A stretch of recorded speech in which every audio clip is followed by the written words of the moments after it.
My name is John Hare. I'm the president of the Battle of Homestead Foundation, and we especially welcome all of our steelworker organizer guests from all around the country and also from Mexico. We have two brothers from Mexico here. Can you identify yourself? We're very privileged to have you here.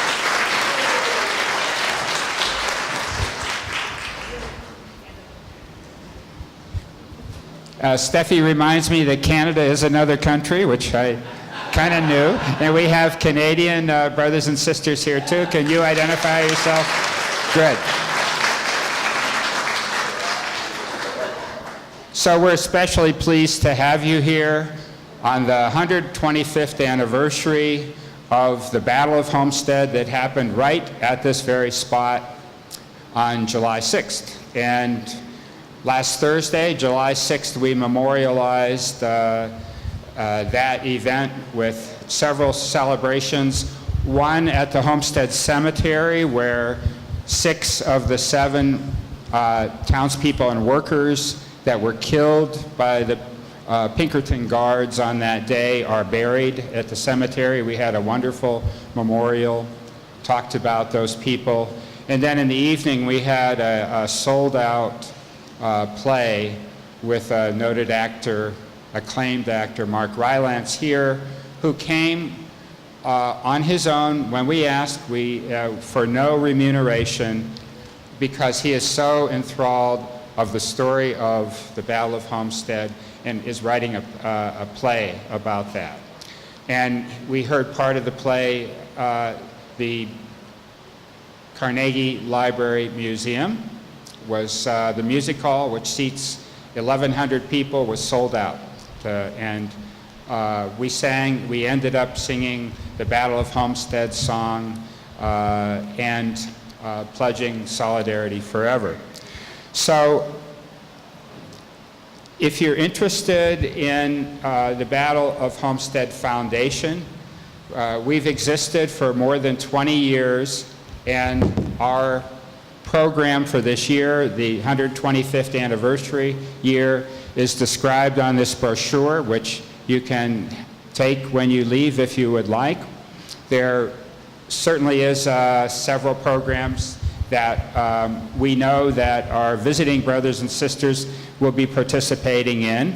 In addition to this one, if you like, we are having a water purification ceremony outside beginning at 4 o'clock. I know some of you may need to get on the bus and head to Linden Hall, but if there are others that are interested in staying, this is a ceremony in the Tibetan Buddhist tradition that we will be having outside here, understanding the connection between water, our world, our life, and the importance of the rivers that have flowed here from the Monongahela to the Allegheny, becoming the Ohio, all the way down to New Orleans. Then on next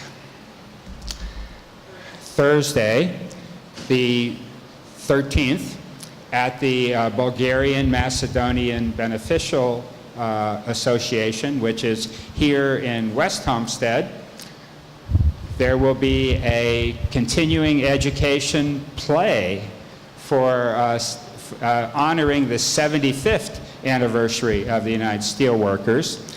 And this is open to the public and will be a wonderful way to hear the story that the Steelworkers, the United Steelworkers Education Department and others have written and will perform this drama for the public. So that is next Thursday, starting at 7 o'clock at the Bulgarian Macedonian Beneficial Association in West Homestead.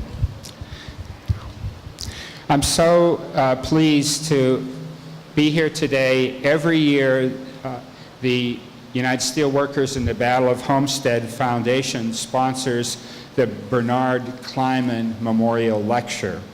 The Kleinman Lecture was established in 2007 to honor the longtime General Counsel of the United Steelworkers, Bernard Kleinman, who coordinated major negotiations in steel and other metals as well as in the rubber and allied industries. It is jointly funded by the United Steelworkers and the Battle of Homestead Foundation. From 2007 until today, every year, we've had featured speakers such as Charlie Kernahan, in 2010, the Director of Institute for Global Labor and Human Rights, Richard Breen, the General Counsel to the United Steelworkers, Robert Benarzik, Visiting Professor from the Georgetown Public Policy Institute, Tom Conway, the International Vice President. Last year, Barbara Briggs, the Associate Director of the Institute for Global Labor and Human Rights. And today we are very honored to have our guest speaker, who will be introduced momentarily. Let me say that here there are other things that you may be interested in sampling. There are the cards and bookmarks that are exact replicas of what we call the steel pump house banners that are on our walls by our famous member Bill Yunt, artist Bill Yunt, also the publisher of the Insulators Workers Union newsletter. If you are interested, these are on the back table, and they're wonderful gifts for friends or relatives. We also have refreshments that you are welcome to after, and we also have some other literature and books that you may find interesting about the Battle of Homestead, and also other information about our organization and labor history in our area. So now, without further, one final thing, if you are in need of a restroom, we have them. They're here outside in the adjacent water tower building, and they work very well for you. Okay, now I'm pleased to introduce Lou Dobson. Lou is the assistant to the director at District 10 USW. Lou was here with us on Thursday with the president of Pennsylvania AFL-CIO and more than 100 people as we observed and celebrated the Homestead heroes that were in this, that we were commemorating in the cemetery. So, Lou, welcome.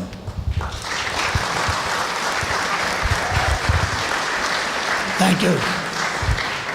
Good afternoon, brothers and sisters. What a great day for this Bernard Kleinman lecture series. A special treat today. We have present with us Miss Gloria Kleinman, Bernie's widow. Would you please rise and be next, guys?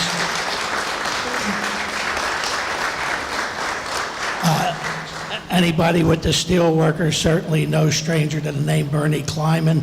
He led all of our major bargaining over the years and responsible for many of the major gains we ever made within the major industries we represent. So the Bernard Kleinman Lecture, sponsored by the United Steelworkers, brings a speaker each year with knowledge on international labor market to the pump house to address the contemporary labor issue. This year, we are pleased to welcome Napoleon Gomez, who has served as General Secretary of the National Union of Mine, Metal, Steel, and Allied Workers of the Mexican Republic since his unanimous election in 2002, and he was again re-elected to new 6-year terms in 2008 and 2016. An Oxford-educated economist, Napoleon was the 2011 recipient of the AFL-CIO's prestigious international Meany Kirkland Human Rights Award.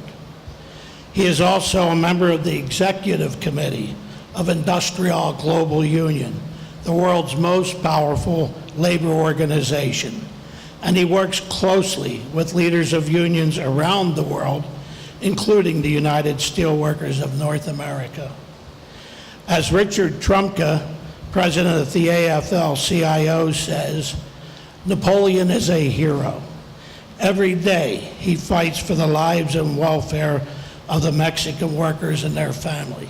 So without any further ado, it's my honor and privilege to introduce our lecturer today, Napoleon Gomez.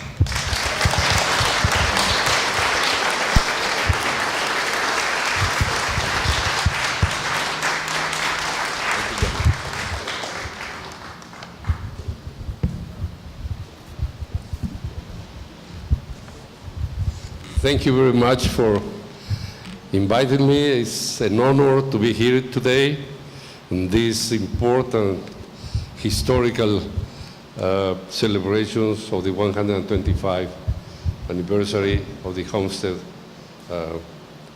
workers and the struggle for freedom, for liberty, for benefits for all the workers and the working class in the United States of America and in all of North America. I want to start by thanking the Battle of Homestead Foundation, especially to John here and Lou, not only for this invitation, but for the important work you are doing to keep the history of the labor movement alive.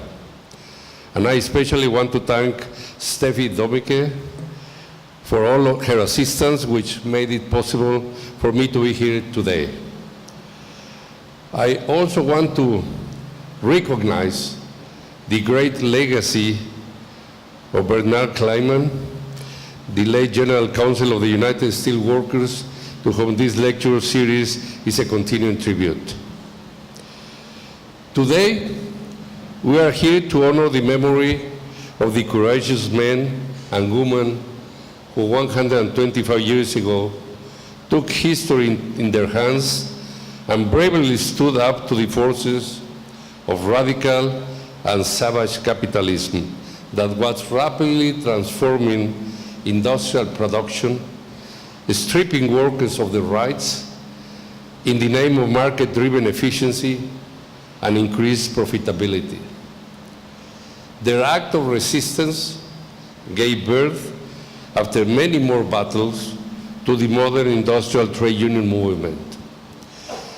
Spearheaded by the United Steelworkers and, in a real sense, to industrial, political, and social democracy, and for workers set standards for some degree of economic justice.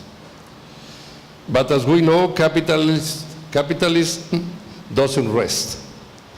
Today, a new global class of plutocratic billionaires heading multinational banks and corporations is again revolutionizing the means of production and attempting to destroy workers' organizations and opportunities for real wages advances. These global robber barons have forced workers in countries around the world to compete with each other on the price of labor, and have entrenched their power through so-called free trade agreements like NAFTA and the Trans-Pacific Trade Pact, or TPP. I just want to give an example that what has happened after the NAFTA agreement 23 years later from when it was signed. In Mexico, wages were at that time, 23 years ago, 5 times above those in China. Today's Mexico minimum wages are about 40% lower than in China. This is the result of a policy that was implemented through the NAFTA agreement, and that has created a lot of problems for the working class, not only of North America, but also of Mexico. Beyond wage differences and disparities, in Mexico we face challenging and violent conditions today, as in some ways resemble those endured by the Homestead workers in 1992. While our economy is being transformed by world-class production techniques in the automotive, the steel, mining, and other sectors, many industrial workers still encounter almost feudal, if not medieval, conditions on the shop floor. In most workplaces, Management control is absolute and unquestionable, and is reinforced by employer-dominated protection unions and the state authorities who are controlled and often bought off by the factory owners. As a result, Mexican manufacturing workers today earn about 15% of what the U.S. counterparts earn, the same as in 1994 when NAFTA was implemented. This wage gap means that we can't afford to buy the products we make for export. And we certainly can't afford goods exported from the U.S. and other parts of the world. The wage gap has driven millions of Mexicans to emigrate in search of decent work opportunities. And of course, Mexico has been a magnet for American companies who shut down factories here and relocate in Mexico. So as US jobs evaporate and Mexican wages suffer, both Mexican workers and US workers lose. This wage gap is not an accident.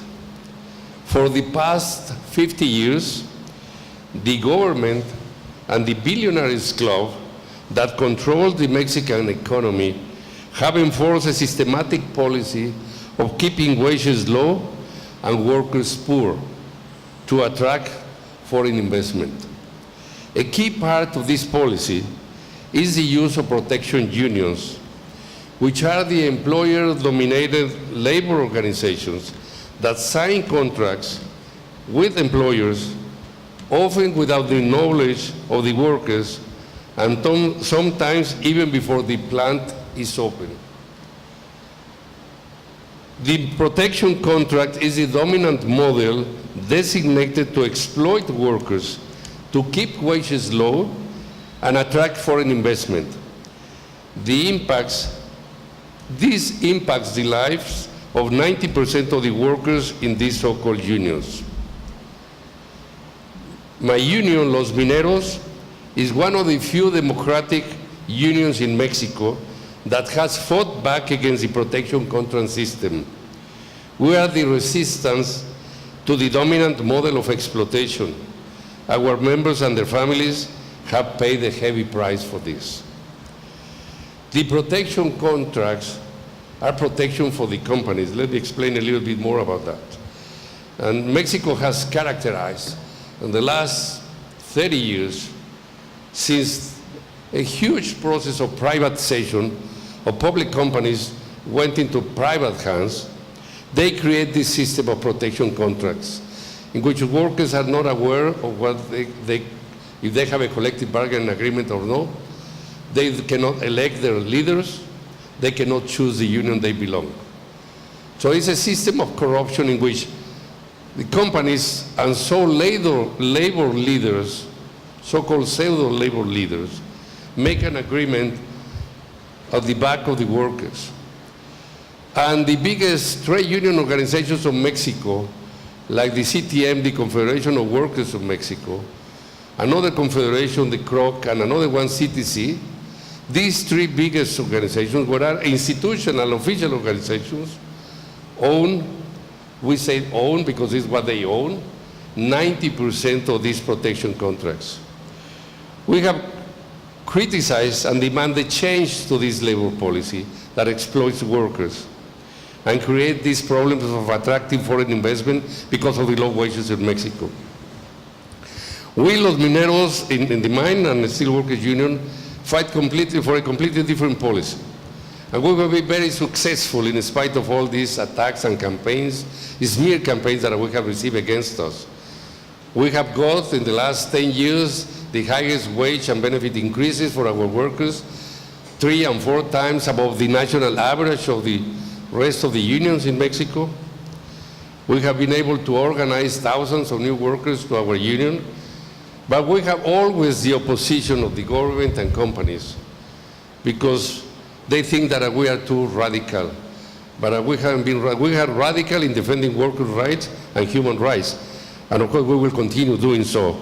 But we have paid, as I said, a heavy price for that. I wrote a book 3 years ago, which is called Collapse of Dignity. I told in this book the story of a mine disaster at a group of Mexicans coal mine at Pasta de Conchos in the north of Mexico, where 65 miners died in an explosion on February 19, 2006. And only 2 bodies out of those 65 have been recovered. We still have today 63 bodies abandoned at the bottom of the mine. Because I would not be silent in denouncing the company's industrial homicide, this is what they commit, an industrial homicide, out of criminal negligence and irresponsibility. And because our union stood up in unity against the obvious government collusion with this mining company, the offices of our union were raided. Legal recognition of our leaders was withdrawn. Unfounded criminal charges were brought against me and other union leaders, some of whom were jailed for no reason as political prisoners. And I had no choice but to leave Mexico after my family, and I received repeated death threats. For those who don't know, I've been living in Canada for the last 11 years now. On exile, presiding the union from Canada. I'm a weird case that I continue presiding the union. I've been reelected 6 times unanimously on different conventions during the last 11 years. Out of the loyalty of the members, and we have continued on this struggle. But it has been a very tough struggle as a result of this political persecution against me and the union leaders and the workers of Los Mineros in Mexico. To protest these attacks, our members at the mines operated by Grupo Mexico, which is the biggest mining group of Mexico, it's a multinational company, headed by the billionaire named Germán Larrea, who is Mexico's answer, I would say, to John D. Rockefeller, and sadly, only the second richest man in Mexico with a lowly net worth of $17 billion. And we went on to strike on July 30th, 2007. In all the mines and facilities of this company. This month will mark the 10th anniversary on the 30th of July of these strikes, which have been continued in 3 of the local mines, despite brutal repression, and have resulted in more than 100 dead workers, most killed during acts of violence. We also faced repression on the steel mill in Lázaro Cárdenas, Michoacán, where 2 of our members were killed during a strike on April 20, 2006, and more than 100 also were seriously injured.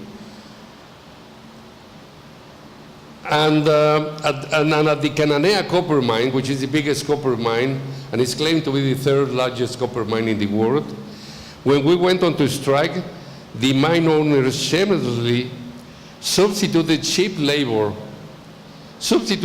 laborers, even bringing workers from Central America, whom they exploited to work the mines.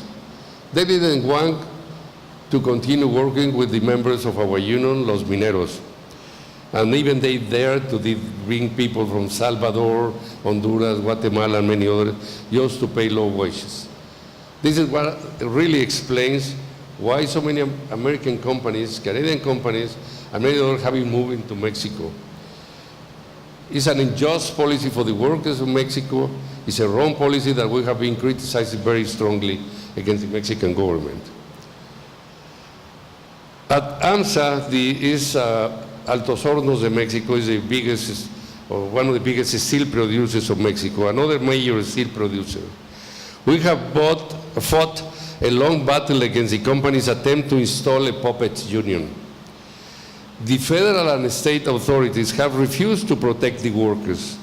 And just 2 weeks ago, members of our union from this company, AMSA, in La Perla mine, were fired on by unknown gunmen, and 5 workers were wounded. We have also, against this company, have long fights in other mines, recently in Hercules in the north of Mexico in the state of Coahuila, where the company installed, with the complicity of the government, a puppet union to serve their interest. They imposed these so-called traitors to the union, and they fired the leaders who were in charge and elected freely and democratically by the workers. And the government didn't react. We complained, we launched protests all over Mexico, and they still have control of this mine through these puppets. And we also have another mine with them, Cerro del Mercado, in the state of Durango. It's an iron ore mine of the same group that it's still now is for almost 2 months. I think tomorrow will be 2 months of this strike. And the company has threatened the workers to shut down the mine, to fire all of them.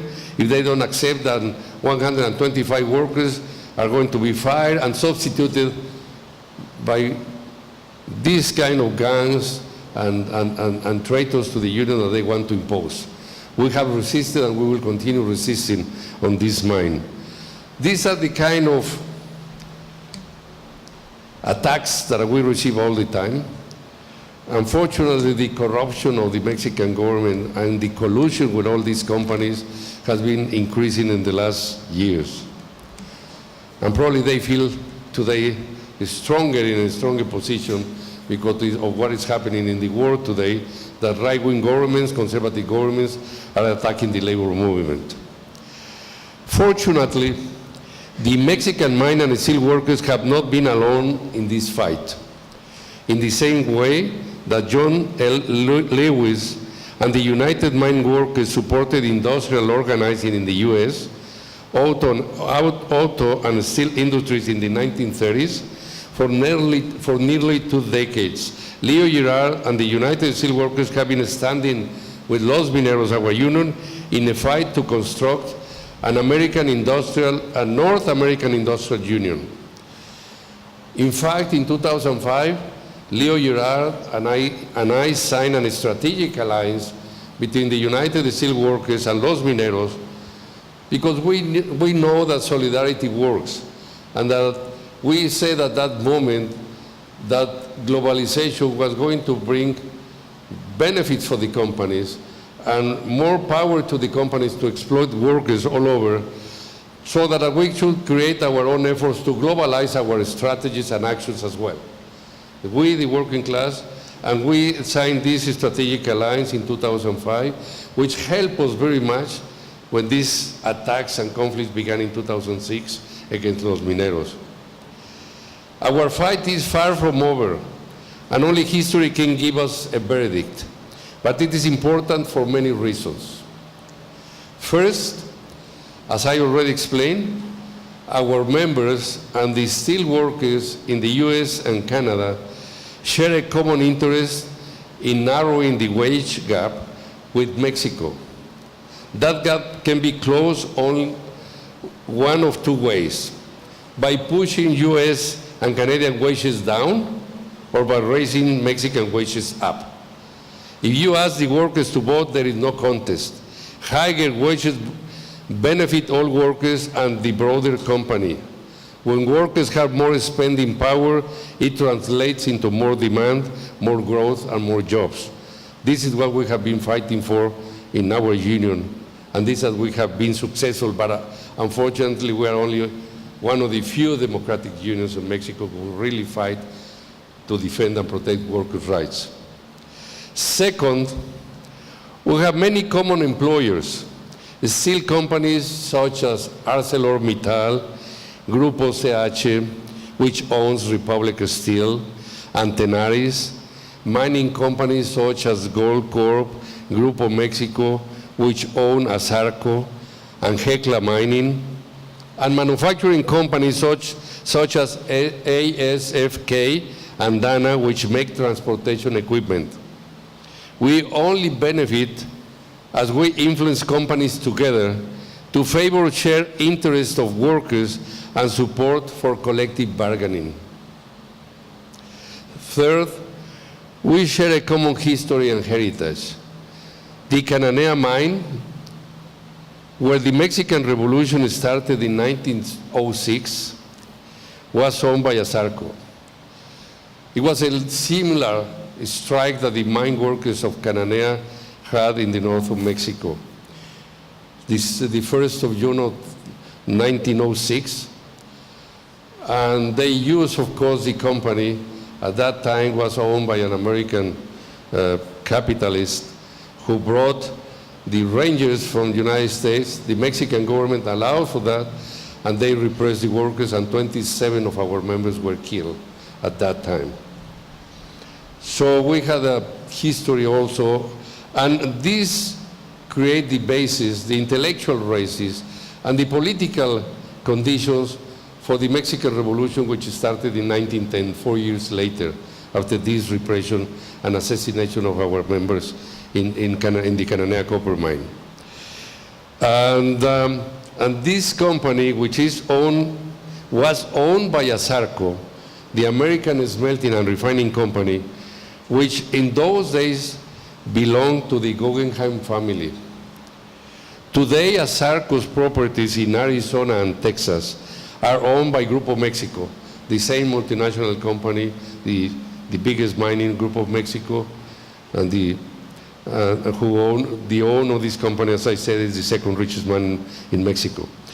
And this company treats U.S. workers in Arizona and Texas almost as badly as its workers in Mexico.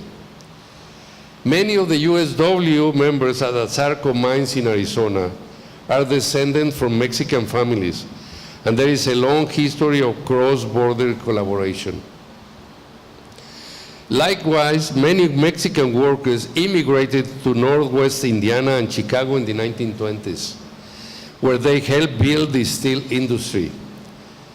One of the two strikers bearing American flags, who led the march to the gate of the Republic Steel on May 30, 1937, during the Memorial Day Massacre, was an undocumented Mexican named Max Guzman. As a Mexican and as a trade union leader who cares deeply for his American brothers and sisters, I can tell you that there is no wall that can divide us from our shared fight for dignity.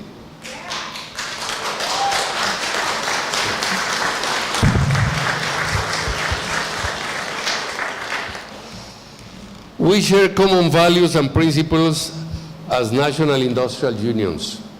We believe that fair wages are a right of all workers. We believe that democracy is just as important in the workplace as in the polling place.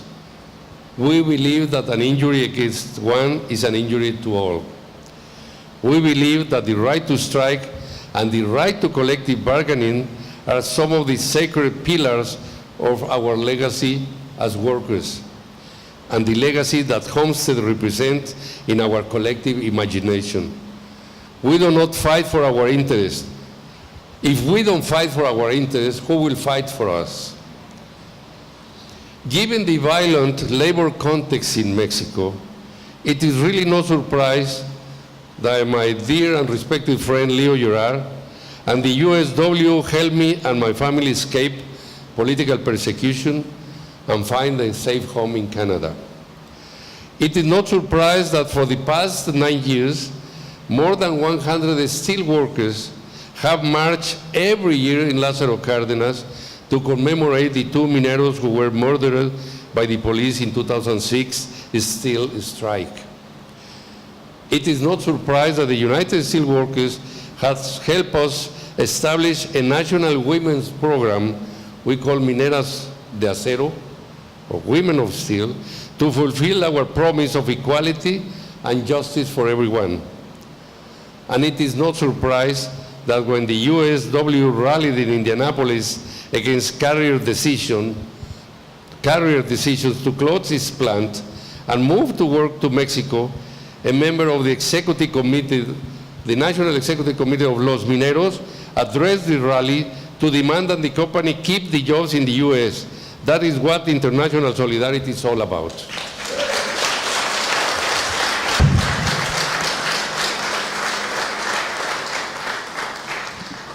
Let me finish by talking about the renegotiation of NAFTA, the free trade agreement, which is one of the biggest political issues facing both US and Mexico over the next year, and Canada, of course, too. Despite all the attempts by right-wing politicians to divide and antagonize the US and the Mexican workers, our unions have worked together to advance some key demands. First, our governments should work together to protect North American manufacturing industry against unfair competition from China, especially by maintaining or increasing rules of origin.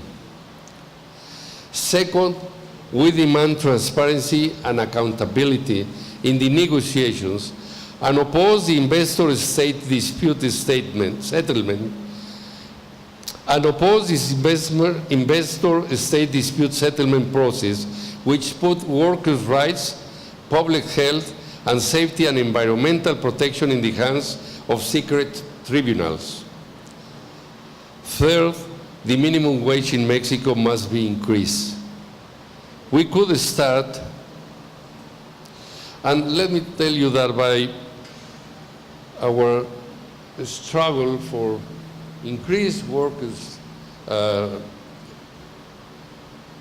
wages and benefits, indirectly we have also worked to help the United Steelworkers and many other unions to prevent that the companies move to Mexico. We are not against creating jobs, but not jobs based on exploitation of the labor force in Mexico. We don't want that. We want to have the same wage and benefits that you have here. We work on the same basis and conditions. We have been fighting for that all our lives, and we will continue to do so. And it's an indirect way of trying to collaborate. But we are, as I said, only one of the few unions who do that in Mexico. So we have to change this labor policy of the government, which is wrong and is going to a failure, because sooner or later we will have social problems and social unrest as well. So the minimum wage in Mexico must be increased. We could start by doubling it from the current $4 a day. And the average, not our wages are much higher than those, the wages of los mineros. And the fundamental rights of workers to organize and bargain must be strengthened. Under international pressure, Mexico passed some important labor reforms to the Constitution last year to weaken the power of employer-dominated protection unions, to set up a new system of labor courts. But these reforms are already being undermined by a corrupt alliance of businessmen, corrupt union leaders, and the right-wing politicians, even before they are put into place. The global trade union movement and democratic leaders in the US Congress have demanded that Mexico raise their wages and strengthen the rights of its workers, same as we have been demanding and fighting for. Today, as renegotiations of NAFTA progress, we are beginning to reset our expectations for the impact on industries from sugar to steel, and with more uncertainty and change to come. I would just like to make a break to make a comment, because recently, in the last few weeks, the renegotiations of the NAFTA agreement began on the sugar industry. Mexico is an exporter, is a country which exports a lot of refined sugar to the United States. And the US government threatened the Mexican exporters to impose a tariff of 30 or 40% for their exports if they don't stop exporting refined sugar to Mexico, to United States. Finally, they made an agreement in which Mexico is allowed to export without this imposed tariff of 30 or 40% on raw sugar, but Mexico cannot export any more refined sugar to the United States. This is something that probably will happen in steel and in many other industries if the NAFTA agreement is renegotiated. Mexico is in a weaker position to defend and protect the rights of the people, even to defend and protect the industry interests in Mexico. I don't know if you read or watched a couple of days ago during the G20 meeting in Hamburg, in Germany. There was a private meeting between the President of the United States and the President of Mexico. And both of them were with the teams, their secretaries of state, and suddenly one journalist, and the two of them were sitting on the front of this meeting room. And one of them asked the President of the United States, "Are you still thinking that you are going to build a wall and that Mexico is going to pay for that?" And he looked at the President of Mexico and he said, "Absolutely." And the President of Mexico kept quiet. I said, wow. I mean, this is something that we, of course, criticize so much, of the weakness of the Mexican government. He should have more dignity and honorability to defend that. I mean, we are a sovereign nation like many other ones. But anyway, this has happened 2 days ago during these meetings in the G20 in Germany. Just to express how things are happening there. But so we must stay vigilant and aware that our rights as trade unionists are under increased pressure. Our livelihoods more threatened than ever, and the global competition and dumping in steel from China and other commodities are only growing with each day. No one wants to see more needless violence like that of Homestead or what we experienced in Mexico. We all want to see a positive revolution, a transformation of thinking and action, models and systems that are sustainable for growth and shared prosperity for all. This was the theme of my last book, which is called Before the Next Revolution. And I brought a few copies here for you to know. It was just published in English 3 months ago, less than 3 months ago. And what I'm saying and what I believe is that there are better ways to grow our economy, not to the detriment of humanity or to enhance our collective well-being. This is a revolution that I'm proposing of the ideas of transformation. It's not a violent revolution, it's not a blood revolution, it's something that we have to change and transform the models of economic development and exploitation that we have today. And it's not only for Mexico, it's valid for everywhere, wherever exploitation exists. So in closing, I want to thank you for your kind invitation.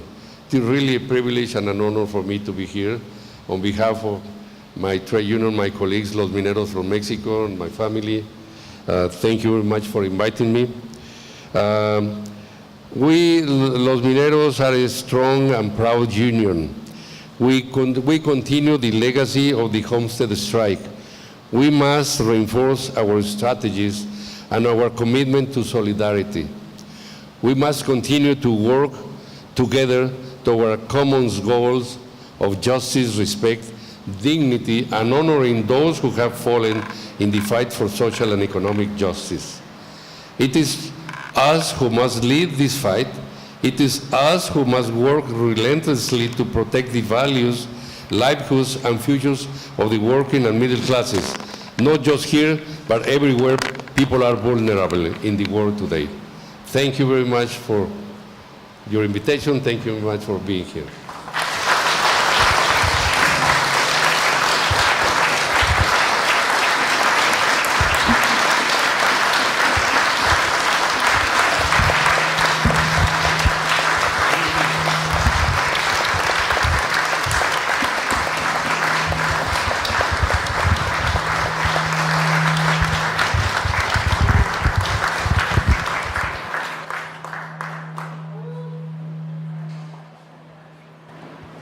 Now I'd like to introduce Steffi Domike, our Vice President of the Battle of Homestead Foundation and an employee at the United Steelworkers headquarters here in the Education Department. Steffi?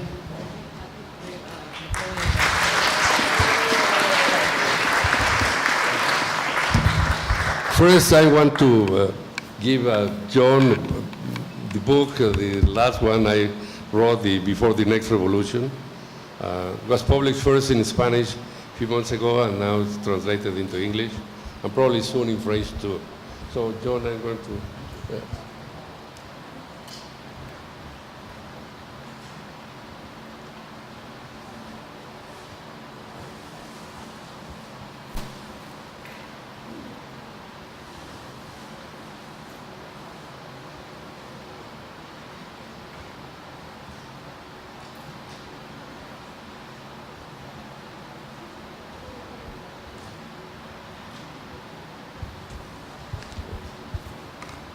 Thank you so much.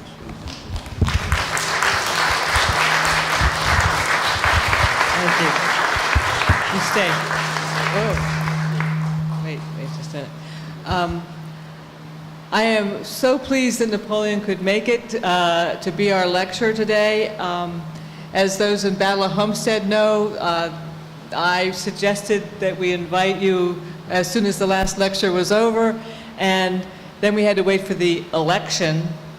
And clearly, once Trump got into office, we clearly needed to have the voice from the South come up and talk to us about what's going on in Mexico, and it has really been a pleasure to hear your comments. I also want, thank you. So I wanted to offer a few gifts from the various groups that I represent, and as a member of the staff of the Steelworkers, I wanted to offer you a pen from Leo Gerard, because we know you're still negotiating and you need to sign those contracts, and we still sign them in ink.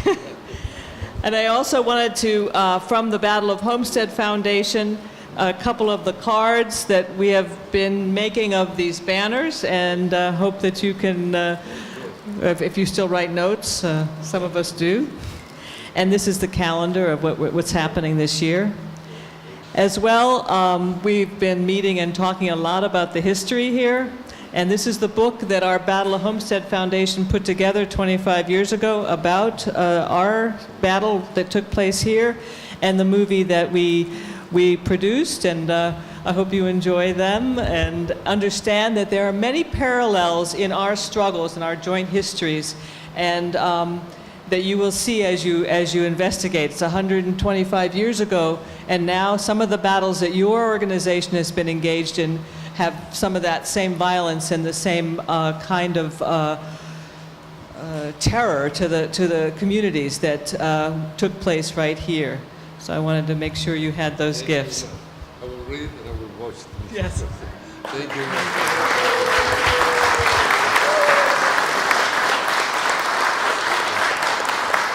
And now I wanted to invite any questions that might come from the audience for Napoleon to answer.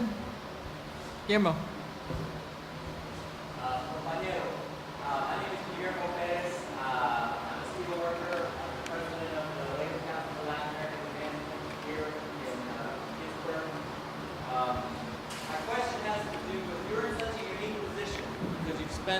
You spent time with the Canadian side of the United Steelworkers. Obviously, you're a labor leader from Mexico. You have this strategic alliance with the United Steelworkers. Can you see the day when we'll have a union of the Americas, very much having Mexico integrated in our union in the way that Canada is integrated? Could you see that day happening? We have Mineros now part of our leadership program. We're hoping one day we have our program in Mexico and we have our program in Canada, and that we are really a union of the Americas. Can you see that happening anytime soon?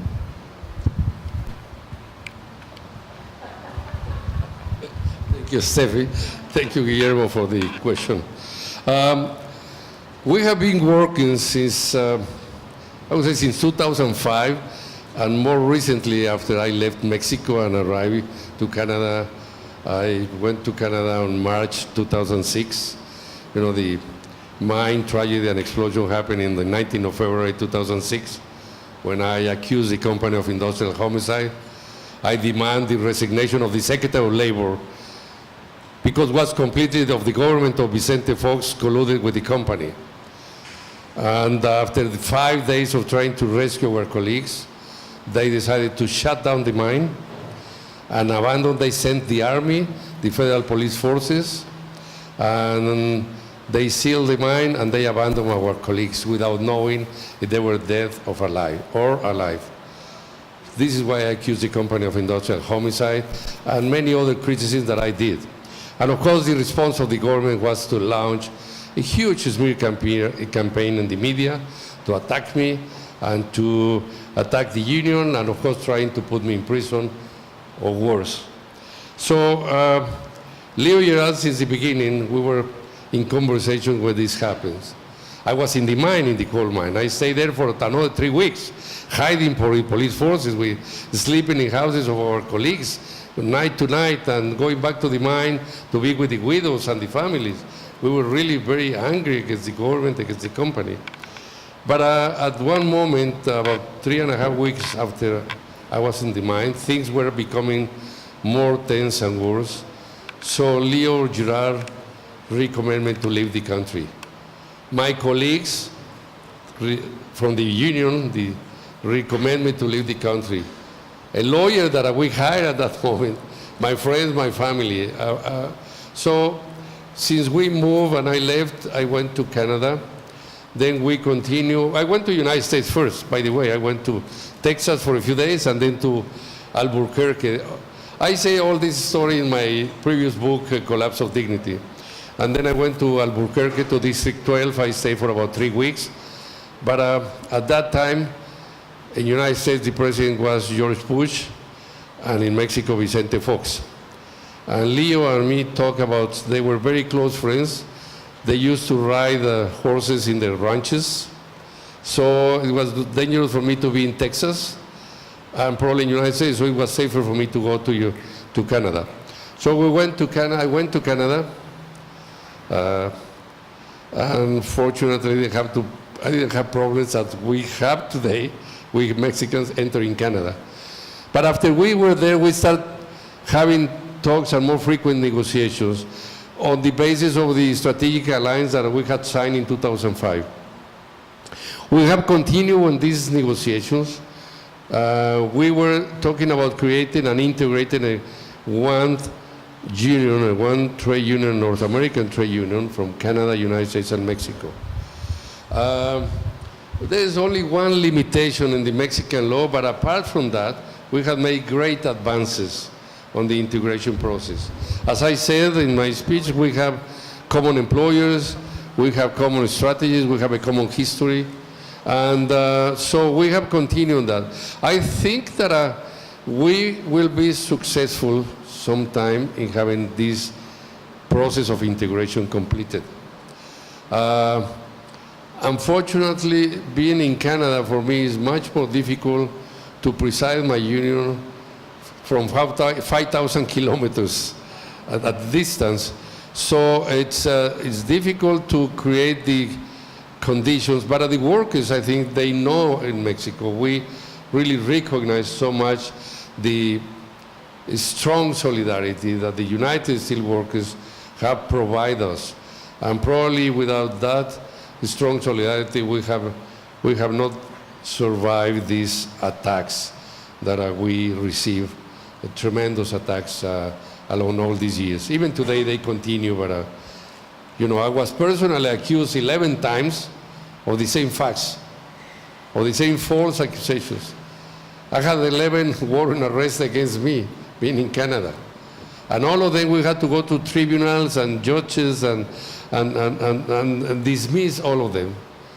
Finally, 3 years ago, the last one, the 11th one, we succeeded in defeating in the courts all the government and the accusations and on Interpol and all that they have created. For 8 years, I couldn't travel outside of Canada. Until 3 years ago, First, Canada never believed what Mexico was doing, and they said that publicly and by written, which was a fantastic decision by the government of Canada, because they said that the information they received from Mexico was false and it was not based on real facts. So they grant me first permanent residence, and on the 30th of June, just on one day before Canada Day of 2014, they grant me citizenship. So I have dual citizenship right now, Mexican and Canadian. My wife too, and so we have continue living in Canada. But then I could travel outside of Canada. I've been in the last 3 years all over the world, except Mexico. I haven't been able to go back to Mexico now for 11 years. I haven't seen my family in many years. I couldn't see my grandchildren in 5 years. And the youngest one, I wasn't there when he was born. I met him when he was 5, until I received this Canadian citizenship, that I could travel to the United States and meet them, because at that time they were living in Texas. But anyway, so we have continued on this, and I hope that we will succeed in creating this full integration process, because I think that will give us more strength in the fight. And we really represent, as I said, one of the most democratic unions in Mexico, and I think we have a lot of things to do together. And I am an economist too, apart from being the union leader, and I know how these trade agreements work. I know how the economic system works, and of course I am very critical of what is going on in Mexico. So I hope that working together we can benefit much more right now. That there are a lot of threats in the United States, in Canada, in Mexico, and all over the world, with the conservative governments that have increased their power, and the collusion and corruption between multinational companies and some of these governments. So I hope that we will succeed in this integration. Yeah, I have faith, and I think that we will. I don't know when, but we will continue working on that direction. Are there any additional questions? We have a couple more minutes. Seeing none, okay. We appreciate your coming. I just wanted to make a pledge or a little announcement. We're trying to collect a little money for our organization, and I'll put this on the table back there. And if you are interested, oh, well, we got our first donation. We invite you also to join the Battle of Homestead Foundation. We have applications at the table, and encourage you to check out the literature. And also, there's information in this back room about the Battle of Homestead if you don't know, if you haven't, just your first visit. And thank you all for coming.